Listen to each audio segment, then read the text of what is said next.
All right, hello, welcome to lesson 1.2, defining your market area by DIY Home Evaluation Mastery. I am Tyler Scott, your master of home evaluation, and we're going to get started. I know you just came from lesson 1.1. This will be a lot shorter than that one. So let's take a look at the agenda. We're going to be discussing what and why your market is so important. We're going to give you some resources for free. We're going to tell you how to navigate and select your market area. We're going to give you one and two examples, all right? And then we're going to go over a conclusion. This is going to be a rather quick video, but a very, very important video. So let's move forward. All right, what's the big deal? Oh, I can't even see my hands. What's the big deal?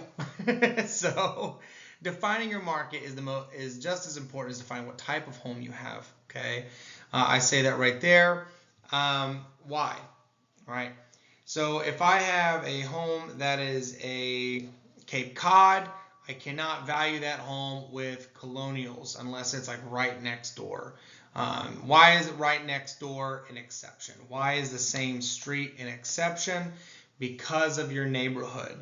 More often than not, neighborhoods are going to sell a little bit better than similar homes. For example, if I was to put the same home, if I was going to put a colonial home, 2,000 square foot colonial home, right, a little smaller square, let's say 2,500 square foot colonial home, brick, well made, quality. If I was to put that here in Ohio where I am, in the small town that I live in, you might see that go from anywhere between 3 to 500,000. You throw that particular home, same exact home, in the suburbs of the nice areas of New York City, well, now you're looking at a couple million, right? So we all know location, location, location. But what do they mean by location? How do we define our location? You can't just say, oh, well, everything within a mile radius, right? You can't say everything within a mile radius. You have to say this particular, you could be living on the edge of your neighborhood. You don't know. So defining your neighborhood is extremely important. Like what is your neighborhood? What's the barriers? What is inside that market area? List any amenities your market area shares, etc. Things that make it unique, what drives a price up and or price down.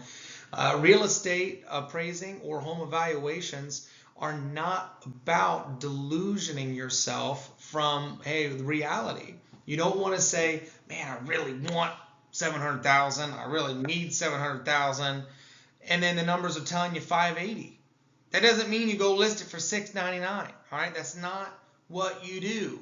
You go and you list it, maybe if you want to, at the higher end of your range, but keep it within your range. But you can only know your range by defining the type of home and then getting a market area. So let's continue on. All right, before we even get started, you got to have free and accurate resources. You're not going to have access to the MLS unless you're a real estate agent, a realtor of any kind, or you're a real estate appraiser. All right, the MLS is extremely detailed. It's very focused on the areas that you're in. So, like I live out of the Dayton area, so I use a Dayton MLS. Wow, if you live in the Columbus, you use a Columbus, Cincinnati, other MLSs, okay? So that's what you're going to use here to find your market area. Zillow and Realtor.com are fantastic options. They both have maps. They both show you street names, values of homes that have sold recently, homes that are listed. You're never going to use listed homes to value your home, right? So if your neighbor puts up his home for 1.5 million, that does not mean your home is 1.5 million. Your home could quite literally be worth 300,000. It does not matter what your neighbor puts their house up for in any way, shape, or form, unless it's pending under contract, which may give you a little glimpse, but for the most accurate results, you want sold, right? So Zillow and Realtor will be able to help you with this. And as you can see, we're going to go from there. It would even allow you to create a lot of filters, especially with Zillow.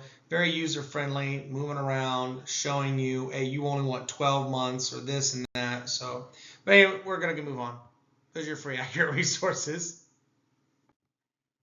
I talk too much. So, step by step. If you have a notebook or you take notes or this is something you want to save, just take a picture. This is extremely important. This is in 4 steps. You should be able to find your barrier. You're going to pull open Zillow or Realtor.com. You're going to go to the maps. You're going to put in the address you're valuing and try and set the map to 5 to 10 miles around. All right, this is important. If you're in an urban area, you don't want a larger scope. You want to just kind of zoom into your neighborhood. If you live in an urban area, if you're densely populated, if you live in the rural, in the middle of nowhere, that's where you're going to want to go out that 6, 7, 8, 9, 10 miles to wherever it needs to go to define your neighborhood or your market area. You could, if you live in a rural area, like extreme rural, it could be 30 miles, right? 30 miles is your market area. Everybody lives within this 30 miles. If you have a very, if you're living in more of an urban area, it could be, a quarter of a mile could be your neighborhood or a half a mile. I mean, that's very real, right? We see that with a lot of things. So anyway, step 2, you're going to go from aerial view, all right? Particularly, you want satellite view. You're going to start defining the barriers, right? These can be highways, rivers, creeks, or roads with heavy traffic. All right, this is very important. Okay, make note of your barriers. Number 3, to the north, to the south, to the east, and to the west. This is defining your market area. We're going to go over that in an example. If there's a barrier southwest and south, so let's say there's a road that goes to the south, and there's another one that kind of goes like this, southeast, southwest, and you like, oh well, that's south, but it's a different road. As long as if it stays the same name and it encompasses generally the south, then you keep that road. You don't need to change it. You don't need to change roads or anything else. Just keep that main barrier. If it changes name, let's say it goes from Chair Road to Desk Road, but it encompasses, you want to put that southwest. So south would be Chair Road, southwest, Desk Road, and then west, and then whatever you have there. Look at the solds in the last 1 to 2 years. So the more rural you go, the more longer you look at things, right? If it's a 5, 6, 700,000 or plus home, you're going to look in the last 2 years. If it's rural, you're going to look out a little bit farther. If it's urban, you're going to look within the last year. Why would you ask yourself, hey, why would you go that way? Well, because you're getting a lot more sales in more of an urban area. You have to look in the last 2 years for a rural market, last year for an urban market. Only you can define whether it's urban or not, so we'll take a look at that. Example number 1. So I live in the Dayton area. Like I said, I'm on Zillow. This is out of Fairborn, Ohio. I like this particular one here, this particular map, because you can see that we have Pleasant View as a neighborhood, and you can see around the barriers. So the very first thing is north, you have State Route 235. It goes right to the top there. Why is that a barrier? You can clearly see it switches from neighborhood to maybe commercial properties, parks, things like that. So that's not quite the neighborhood, right? That's not a neighborhood. And you don't even see any sales there within the last year. So just go ahead and cut that off. That's the top of your barrier. You also see to the east. Let's take a look at to the east. Let's go farther down on that Cemex Reserve. I did that one because you have a forest area, a reserve where there's no sales, there's no one living there. You could say that's your barrier. A cleaner barrier would be to say US 65, that big highway right down there. That's to your east, to your right. We're doing that because you see once you go across that highway, you start seeing $400,000 homes. Well, if you are to the west of the highway, right, you're going to start, you see $75,000 homes or 100-some thousand dollar homes. You're seeing a drastic difference in pricing. So if you just did 1 square mile, right, a 1 square mile radius, you go out like a circle, you could encompass a $430,000 home, and your home could be worth 150, and you will get an appraisal back and be like, It's very far off. What do you mean your expectations will be there? You're going to put a lot of time into selling. You might try to buy another home while yours is pending and it's going to fail. Save yourself the time and heartache. That's why we're here. That's why you're here. Let's take a look at the south, the Garland Avenue.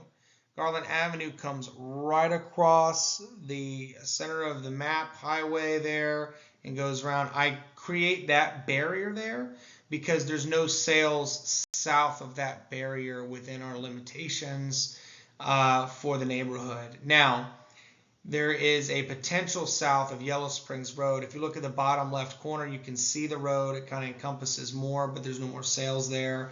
It got cut off. There's no more sales in that neighborhood except for the top side of it, the northern side of it. So there's no point in adding it because you have to go based off your recent sales for your market area. It may not be the price you want to hear, but that's what the prices are going for, and that would be up to you and how you want to manipulate that. But I'm looking at it as an appraiser would look at it, and it doesn't look like it's going to be a very high value for this particular neighborhood. We look at the west. I'm going to put State Route 444 right there on the west. It's a larger barrier. You can see it. And then once again, on the western side of that barrier, you start seeing a steep increase in prices, while on the eastern side, it's a decrease in prices. I don't even have to go to that neighborhood to say that maybe that neighborhood is not producing larger equitable homes, right? More equitable homes. Then we did north, State Route 235. I did the south, Garland Avenue. The west, State Route 444, and the east, US 675, right? That encompassed your little area. Then what you want to do with your market area is that's the area you want to search for comparables. But we'll talk about comparables in a future lesson here. Example number 2, right? North, south, west, and east. This is an upper end neighborhood. This is through Realtor.com. Okay, I did both Zillow and Realtor. Realtor.com.